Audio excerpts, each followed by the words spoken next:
In the final desperate days of the Second World War, as Allied armies closed in from the west and the Soviet behemoth ground forward from the east, the Third Reich clung to a final fading hope. It was a hope forged not in the courage of its soldiers, or the wisdom of its generals, but in the fire and steel of the laboratory and the factory. They were called Wunderwaffen, the wonder weapons. These were machines of unprecedented power and sophistication, technologies so far ahead of their time they seemed to spring from the pages of science fiction. There was a fighter jet that flew without propellers, faster than anything the Allies could put in the sky. There was a ballistic missile, a rocket that could soar to the edge of space before falling silently and without warning on its target. And there was a tank, a monster of steel so large, so impenetrable, it was a land battleship, a fortress on tracks. To a nation staring into the abyss of total defeat, these weapons promised a miracle. They were to be the technological saviors, the tools that would snatch victory from the jaws of defeat, turn the tide, and force the Allies to the negotiating table. They represented a lethal combination of genius and desperation, of groundbreaking science and profound delusion.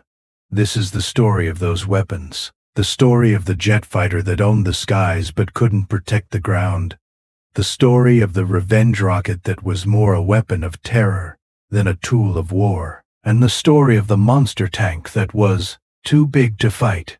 This is the story of the German wonder weapons, the marvels of engineering and symbols of a collapsing regime that came so close, and yet so far, from changing the outcome of the war. The air war over Europe in 1944 was a brutal, grinding affair. For the Allies, it was a campaign of overwhelming force. Day after day, massive formations of American B-17 flying fortresses and B-24 Liberators, escorted by swarms of P-51 Mustangs and P-47 Thunderbolts, pounded Germany's cities and industries into rubble. For the German Luftwaffe, it was a desperate defense. Their pilots, many of them seasoned veterans with hundreds of kills, were brilliant and brave, flying superb piston-engine fighters like the Messerschmitt Me 109 and the Focke-Wulf 490. But they were hopelessly outnumbered. For every German fighter that rose to meet the challenge, there were 10, sometimes 20, Allied planes waiting. The German war machine was being systematically destroyed from the air, and there seemed to be nothing that could stop it. But deep within the secret research facilities of the Reich, an answer was taking shape. It was a radical, revolutionary idea, a new form of propulsion that would make the propeller obsolete. It was the jet engine. The concept wasn't entirely new. Engineers in Britain and Germany had been working on it for years. But it was the Germans who would be the first to perfect it and put it into a truly fearsome combat aircraft. That aircraft was the Messerschmitt Me 262, nicknamed the Schwalbe, or Swallow. When the Me-262 first appeared in the skies in significant numbers in the autumn of 1944, Allied pilots could scarcely believe what they were seeing. It looked like something from the future, and looked like something from the future. It had no propeller, just two sleek pods, one slung under each of its gracefully swept back wings, and it was fast, incredibly fast. The top speed of the Me-262 was around 540 miles per hour, over 100 miles per hour, faster than the P-51 Mustang, America's best fighter. For an Allied pilot, encountering a Me-262 was a terrifying experience. You could be flying along, confident in your Mustang, the king of the skies, and then a silver dart would flash past you, as if you were standing still. You wouldn't have time to react, to turn, to even get it in your sights. The German jet would climb away at a rate you couldn't possibly match, position itself, and then dive back down for the kill. The pilots of the Luftwaffe who were lucky enough to fly the Me-262 knew they had a war-winning weapon in their hands. They called themselves the noblemen of the sky. Finally, they had an aircraft that could not just compete with the Allied fighters, but could completely dominate them. Its speed was its greatest armor. It could engage and disengage at will, choosing its fights. It could slash through the bomber formations, immune to the defensive fire from their .50 caliber machine guns, and then blast the heavy bombers from the sky with its own devastating armament. The Me-262 was equipped with four 30mm cannons mounted in the nose. These were slow-firing but incredibly powerful weapons. A single short burst was often enough to tear the wing off a B-17. Some Me-262s were even fitted with R-4M air-to-air rockets, ripple-fired into the dense bomber boxes, turning the sky into a maelstrom of explosions. An Me-262 pilot attacking a bomber stream could be in and out before the escorting Mustang pilots even knew what had happened. They were untouchable. The development of this revolutionary aircraft, however, was a long and troubled story. A perfect example of how internal politics and poor decision-making can cripple even the most promising projects. The initial designs for the Me-262 were drawn up as early as 1938, before the war even began. But the project was given a low priority. The German High Command was confident in its existing piston-engine fighters, which were, at the time, the best in the world. They saw no urgent need for a radical unproven technology like the jet engine. The real problem lay with the engines themselves. Developing a reliable jet engine was an immense technical challenge. The early Junkers Jumo 004 engines that powered the Me-262 were groundbreaking, but they were also temperamental, unreliable, and had a frighteningly short lifespan. These engines were axial flow turbojets, a design far more complex and advanced than the centrifugal flow engines being developed by the British. In an axial flow engine, the air is compressed by a series of rotating fan blades as it moves straight through the engine, like a tunnel. This was a more efficient and powerful design, allowing for a slimmer engine profile that could be neatly housed in a nacelle under the wing. But it was also a metallurgical nightmare. The turbine blades at the hot end of the engine had to spin at thousands of revolutions per minute, while being subjected to temperatures that would melt ordinary steel. Germany was suffering from critical shortages of strategic materials like nickel and chromium, which are essential for creating high-temperature alloys. Engineers were forced to use less suitable materials, which meant the Jumo 004 engines had a service life of only 10 to 25 hours. Sometimes, they would fail on their very first flight. An engine change was a frequent and time-consuming procedure for the overstretched ground crews. Furthermore, the engines were very sensitive to throttle movements. A pilot couldn't just jam the throttle forward, like in a piston-engine plane. If he did, the engine could flood with fuel and burst into flames. The throttles had to be handled with extreme care, a delicate touch that was hard to master in the heat of combat. These technical hurdles delayed the Me-262's entry into service for years. Had the project been given the highest priority from the start, and had the resources been allocated, the Me-262 could have been flying in combat as early as 1942. An operational jet fighter in 1942 would have been a game-changer. It would have completely outclassed every Allied aircraft in the sky, potentially stopping the American daylight bombing campaign in its tracks before it ever gained momentum. The entire course of the air war could have been different, but the delays continued, and they were not just technical. Adolf Hitler himself intervened, and his decision would prove to be one of the most catastrophic blunders in the history of military aviation. When the Me-262 was finally demonstrated to him in late 1943, Hitler was impressed by its speed, but he wasn't interested in it as a fighter, a defensive weapon to protect Germany's skies. He was obsessed with vengeance, with striking back at the enemy. He saw the Me-262's speed and asked a fateful question: "Can this carry bombs?" The engineers were stunned. The aircraft was designed from the ground up as a pure interceptor. It was sleek, aerodynamic, and built for speed and altitude. Turning it into a bomber, a blitz bomber, as Hitler demanded, was a gross misuse of its unique capabilities. It meant adding bomb racks, which created drag and reduced its speed advantage. It meant using it for low-level ground attack missions, where it was vulnerable to simple anti-aircraft fire. It was a terrible idea, and the designers and pilots knew it. Men like General Adolf Galland, the charismatic head of Germany's fighter arm, pleaded with Hitler to use the Me-262 as it was intended, as a defensive interceptor. But Hitler was adamant. His obsession with a new Blitz bomber to terrorize London delayed the production of the fighter version for several crucial months. By the time the Me-262 finally entered service in large numbers as a fighter, in late 1944, the situation was hopeless. Germany was on the verge of collapse. Fuel was critically scarce. Allied fighters roamed freely over the country, strafing anything that moved. Getting a Me-262 into the air was a dangerous undertaking. The jets were at their most vulnerable during takeoff and landing. Their long takeoff runs made them easy targets for Allied fighters prowling near their airfields. Their landing speeds were high, and they couldn't accelerate quickly if they got into trouble. The Allies quickly developed tactics to counter the German jets. They would rat catch, stationing fighters to orbit the Me-262 airfields, waiting to pounce on the jets as they took off, or were, in their final approach, slow and helpless.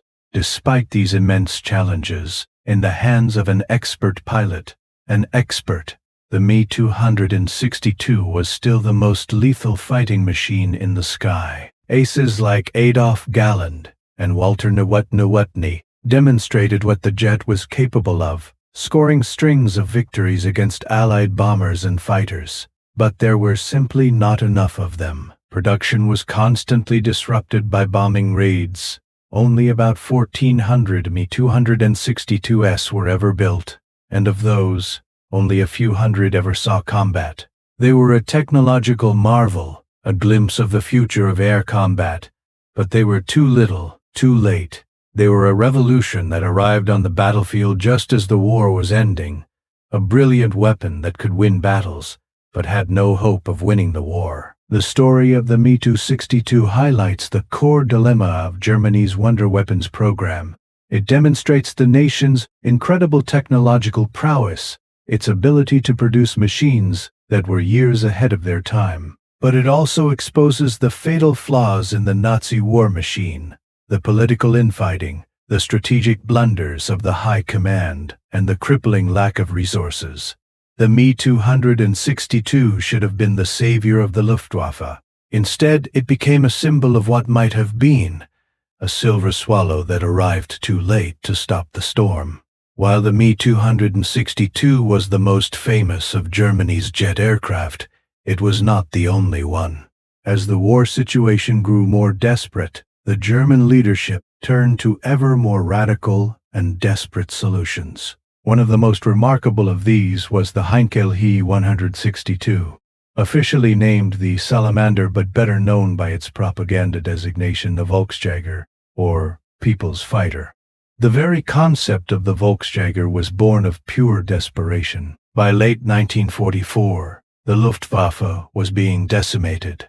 It was losing experienced pilots and aircraft at an unsustainable rate. The plan was to produce a jet fighter that was so simple and cheap to build that it could be mass-produced in vast quantities, even in underground workshops and caves, by semi-skilled and unskilled labor. It was to be built primarily of wood and other non-essential materials, saving precious aluminum for aircraft, like the Messerschmitt of Monoman for aircraft, like the Me-262. The idea was to flood the skies with these cheap, disposable jet fighters. They would be flown by teenage boys from the Hitler Youth, given only the most basic flight training, perhaps just in gliders. Their mission would be simple: take off, climb to altitude, make a single firing pass on a bomber formation, and then bail out if necessary. It was a suicidal, cynical plan that treated its young pilots as expendable. The He-162 itself was a strange and daring design. It was a tiny aircraft with a sleek, streamlined fuselage. Its single BMW-003 jet engine was mounted unconventionally on top of the fuselage, right behind the cockpit. This placement simplified maintenance and protected the engine from debris kicked up during takeoff from rough, improvised airstrips. It was a clever piece of engineering, but it also made the aircraft notoriously unstable. The development and production of the He-162 were pushed forward at a frantic pace. From the initial design specifications being issued to the first prototype flight, it took an unbelievable 90 days. This breakneck speed was achieved by cutting every possible corner. Wind tunnel testing was minimal.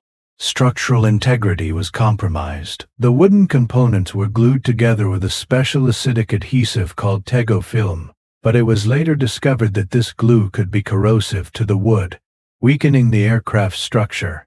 The result was a fighter that was not only challenging to fly, but also dangerously unreliable.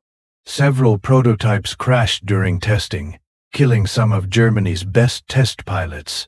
The cockpit was cramped, and the top-mounted engine severely restricted the pilot's rear view. The aircraft was also fitted with an early ejection seat, a necessity given the high probability of having to bail out with a jet engine screaming right behind your head.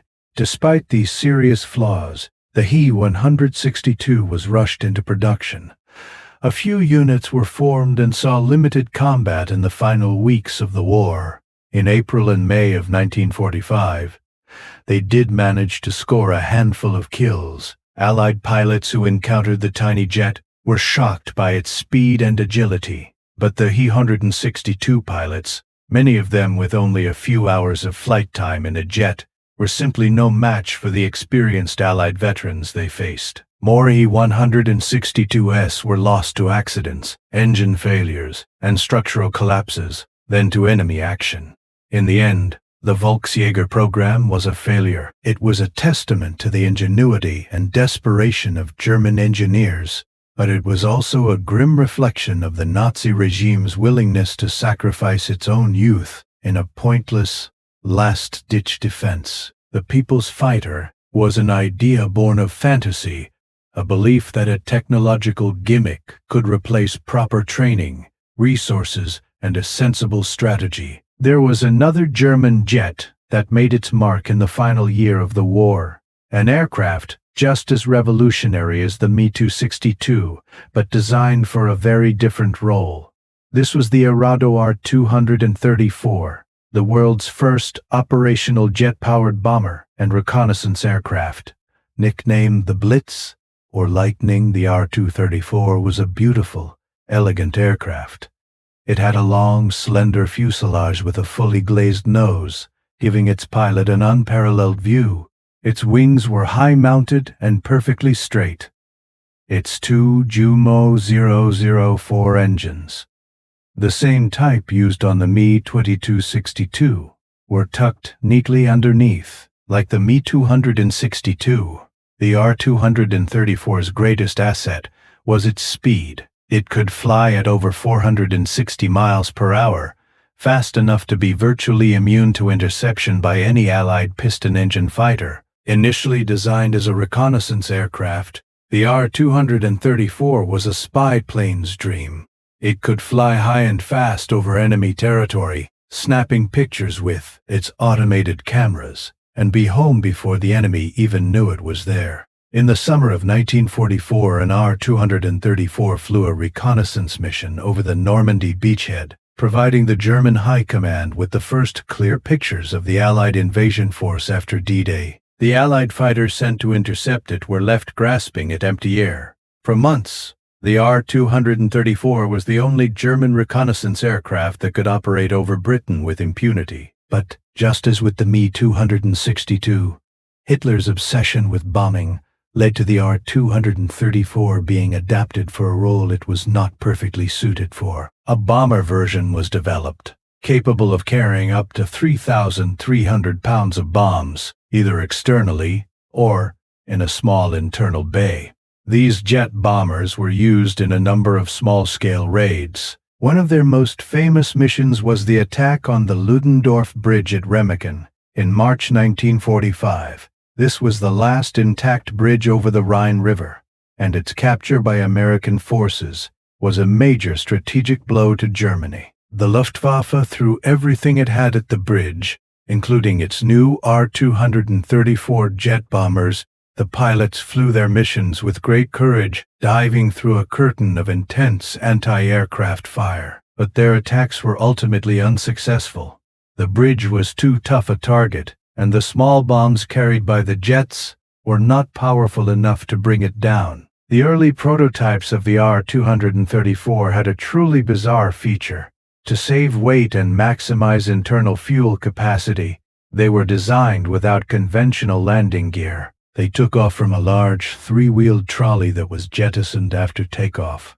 To land, the pilot had to put the plane down on a retractable skid under the central fuselage and smaller skids under the engine nacelles. This was an incredibly difficult and dangerous procedure. It also meant the aircraft was completely immobile on the ground after landing and had to be hoisted onto its trolley again, making it a sitting duck for Allied ground attack aircraft. Later production versions were fitted with a more conventional tricycle landing gear, which solved this problem but added weight and complexity. The Arado R-234, like its fighter counterpart the Me-262, was a technological masterpiece that arrived too late to have a strategic impact.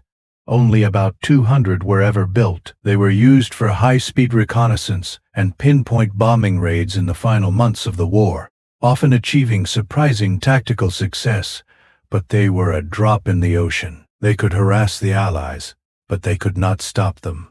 The jet bombers of the Luftwaffe were a formidable nuisance, but they could not prevent the ultimate collapse of the Third Reich. These jet aircraft, the Me-262, the He-162, and the R-234, represented the pinnacle of German aeronautical engineering. They were a vision of the future of warfare, a future that would be dominated by speed and jet propulsion. But in the context of World War II, they were ultimately a tragic failure.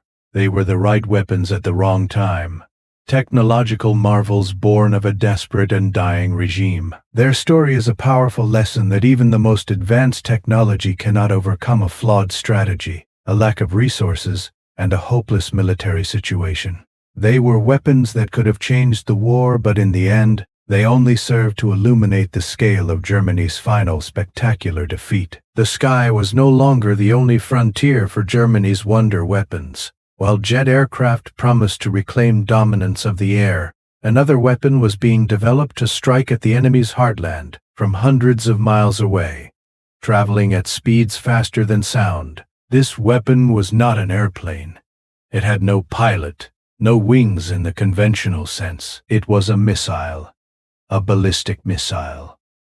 It was known as the Aggregate 4, but the world would come to know it by its propaganda designation. Vergeltungswaffe 2, or V-2, the Vengeance Weapon 2.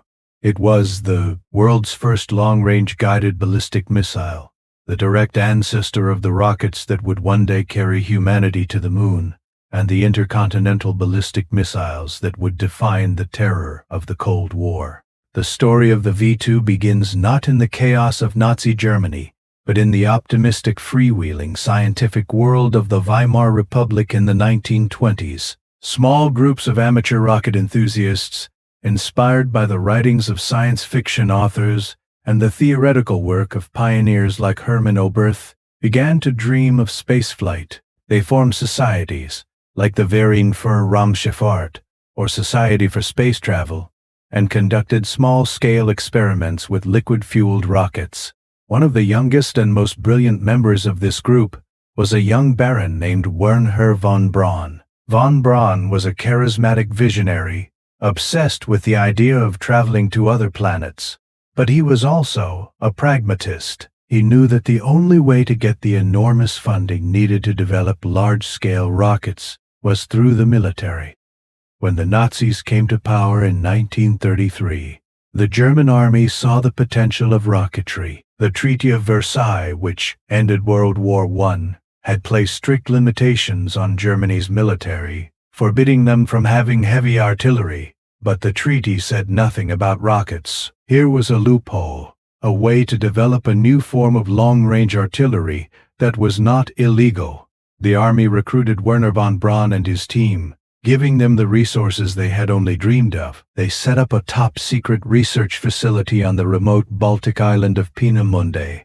Here, under the military command of General Walter Dornberger and the technical direction of von Braun, thousands of scientists and engineers worked to turn the dream of a large rocket into a reality. The V-2 was a technological marvel, a machine of incredible complexity. It was over 46 feet tall and weighed nearly 13 tons when fully fueled. Its engine was the heart of the weapon. It was a liquid propellant rocket motor, burning a mixture of liquid oxygen and a solution of alcohol and water. The liquid oxygen, or LOX, was the oxidizer. It had to be kept at a cryogenic temperature of -297 degrees Fahrenheit. The alcohol-water mixture was the fuel. To get these two liquids into the combustion chamber in the right quantities and at the immense pressures required was a huge engineering challenge. The solution was a sophisticated turbopump.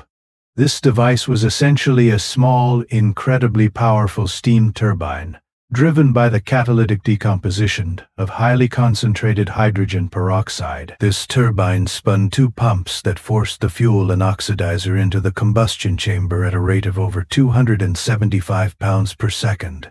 Inside the combustion chamber, the fuel and oxidizer would ignite, creating a controlled explosion that produced a colossal jet of hot gas. This gas, screaming out of the engine nozzle at supersonic speeds, generated over 56,000 pounds of thrust, enough to lift the 13-ton rocket off the ground. The engine would burn for about 65 seconds, accelerating the rocket to a speed of nearly 3,600 miles per hour, almost 5 times the speed of sound. During this powered phase of the flight, the rocket was controlled by a sophisticated guidance system. It used 2 gyroscopes to maintain its stability and a simple analog computer to control its trajectory.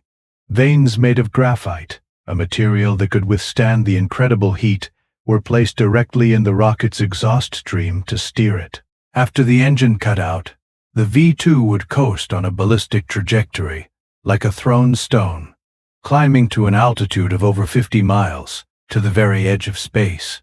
Then, it would fall back to Earth, plummeting towards its target in a silent, supersonic dive. The first successful test flight of the V-2, then called the A-4, occurred on October 3, 1942. It was a historic moment. For the first time, a man-made object had reached the edge of space.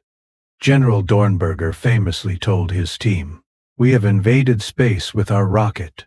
But their goal was not peaceful exploration. Their goal was to create a weapon. The V-2 program was an immense undertaking, consuming a vast amount of Germany's resources. It was, at the time, the largest and most expensive research and development project in history.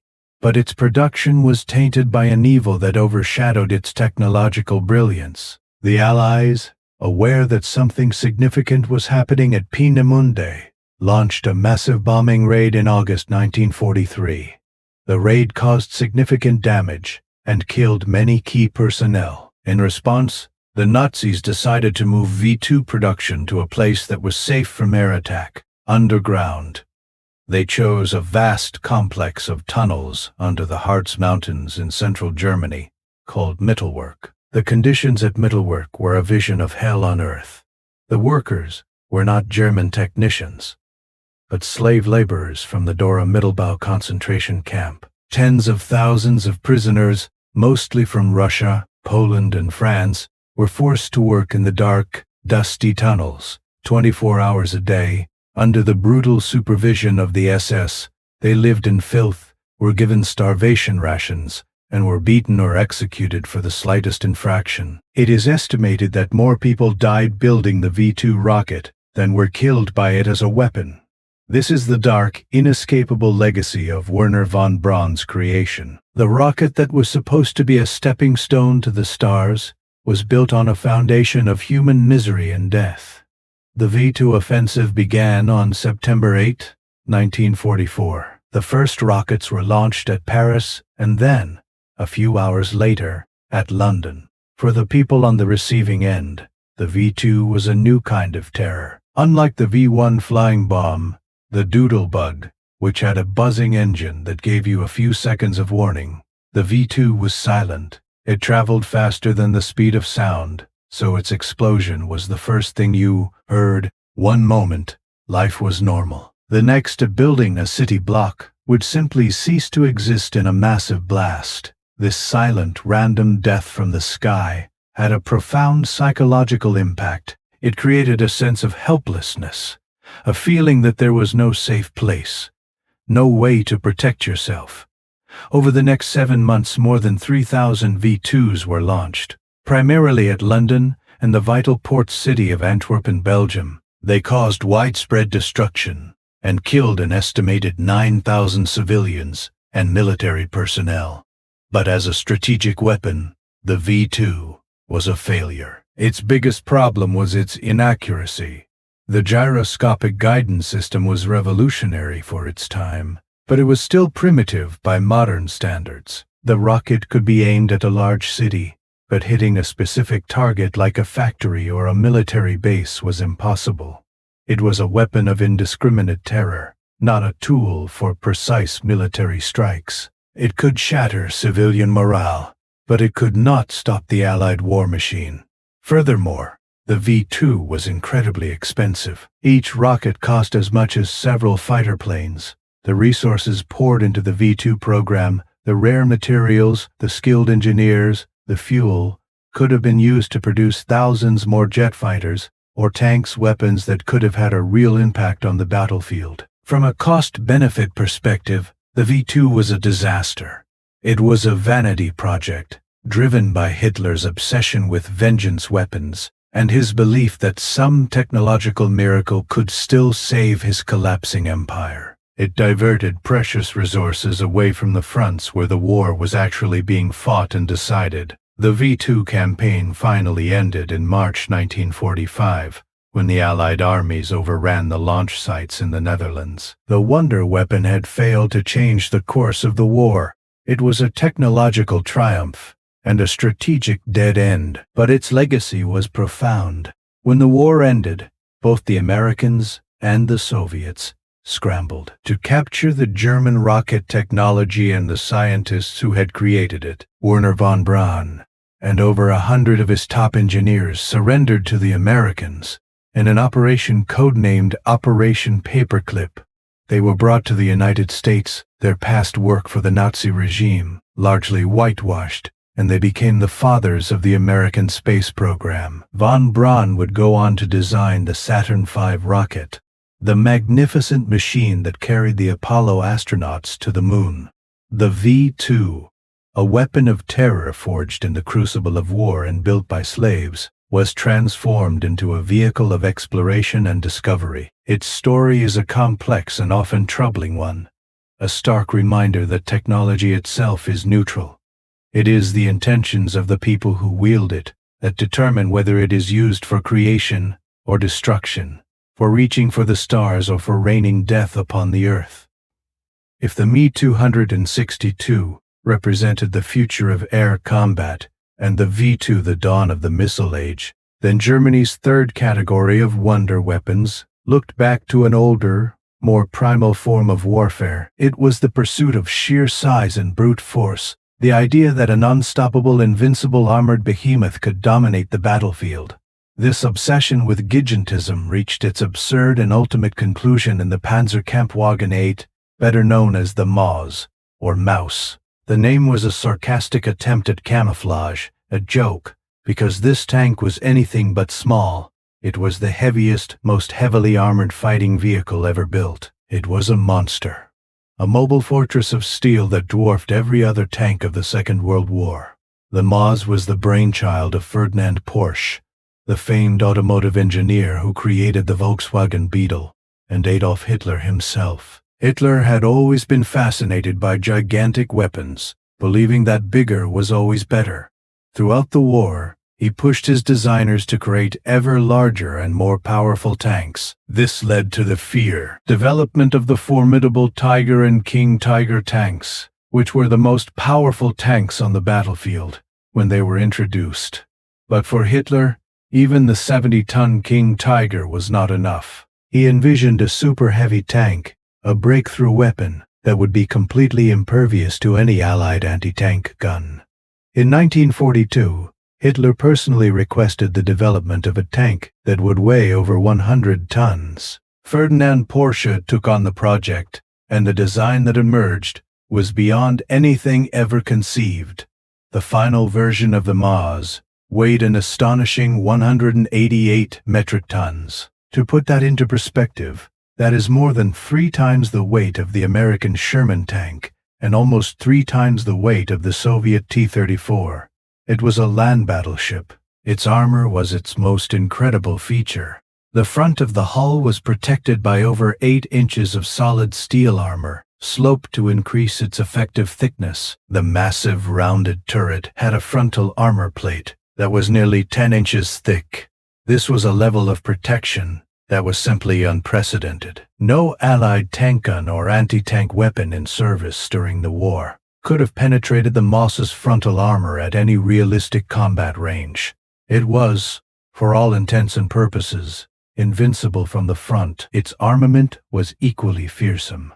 The main gun was a massive 128mm cannon, a weapon adapted from a naval gun. It was capable of destroying any Allied tank from a range of over 2 miles. Alongside this monstrous cannon, mounted coaxialously in the turret, was a smaller 75mm gun, intended for use against softer targets or for ranging the main gun. For defense against infantry, it was also equipped with several machine guns. The crew of 6 was housed inside this steel fortress, completely protected from the storm of battle raging outside. But building such a monster presented immense engineering challenges. The first and most obvious problem was how to move it. How do you power a 188-ton bike vehicle? The initial design called for a massive diesel engine, but the real innovation was the drive system.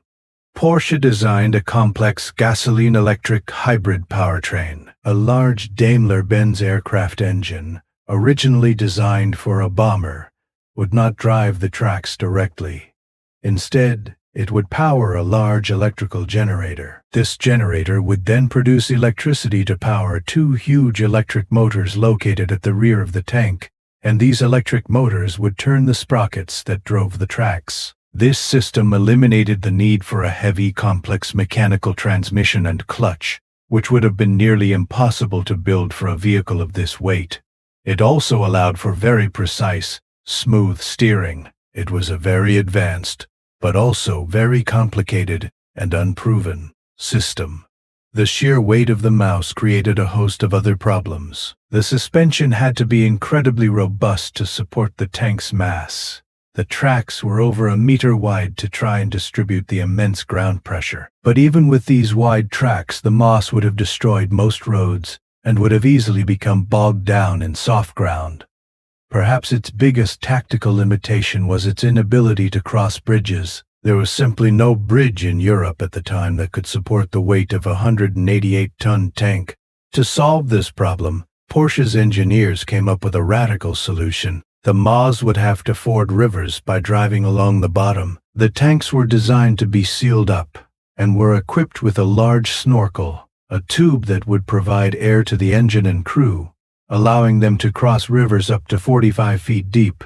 The plan was for 2 Maus tanks to work in pairs. One would stay on the riverbank, its engine running, and provide electrical power via long cable to the other Maus as it crossed submerged.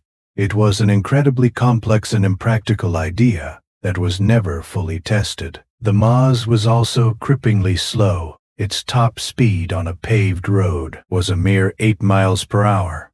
Cross-country, it would have been lucky to manage the speed of a walking man. It was also a gas guzzler of epic proportions, consuming fuel at an astronomical rate at a time when Germany was facing a severe fuel crisis. The logistics of simply getting a MOS to the battlefield would have been a nightmare. It was too heavy for any standard rail car, so a special multi-car platform had to be designed just to transport it.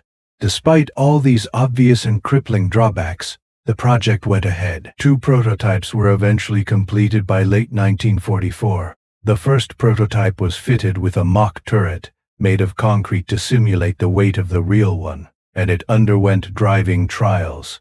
The second prototype was fitted with the actual turret and armament, but by the time these prototypes were ready for testing, the war was all but over. The MOS never saw combat. It never fired its massive gun in anger. As the Soviet Army closed in on the Kummersdorf proving grounds, where the tanks were being tested, the Germans destroyed the prototypes to prevent them from falling into enemy hands.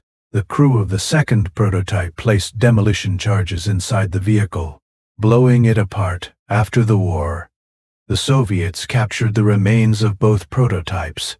They combined the salvaged hull of the first prototype with the turret of the second and shipped the resulting hybrid vehicle back to the Soviet Union for study. Today, this single composite MOS sits in the Kubinka Tank Museum near Moscow, a silent, rusting monument to a megalomaniacal fantasy. The MOS tank is the ultimate symbol of the folly of the German wonder weapons program. It was a technological marvel, an incredible feat of engineering.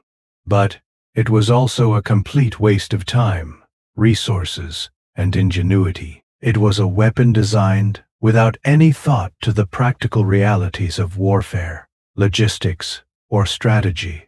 It was a product of a mindset that had become detached from reality, a belief that a single, invincible superweapon could somehow reverse the tide of a war that was already lost. While German engineers were pouring their genius into building this impractical monster, the Soviets were churning out tens of thousands of simple, effective T-34 tanks, and the Americans were producing Sherman tanks by the shipload. These were the weapons that won the war, not because they were the most technologically advanced, but because there were enough of them. They were reliable, and they were used as part of a coherent and overwhelming strategy. The story of the MOS, like the stories of the May 262 and the V-2, is a cautionary tale. It shows that technological superiority alone does not guarantee victory. Weapons, no matter how wonderful, are useless without a sound strategy to guide them, the resources to build them in sufficient numbers, and the logistical support to get them to the battlefield. The wonder weapons of the Third Reich were flashes of brilliance in the darkness of a collapsing empire. They offered a false hope to a regime that was doomed, and in the end, they served only to prolong the agony of the Second World War. They were the weapons that almost won the war, but in reality, they were the weapons that perfectly symbolized why it was lost. They were born of genius, built with slave labor, and ultimately deployed in a desperate, futile gamble. Their legacy is not one of victory, but of a terrifying glimpse into a future that might have been, and a powerful warning about the seductive and dangerous allure of the wonder weapon.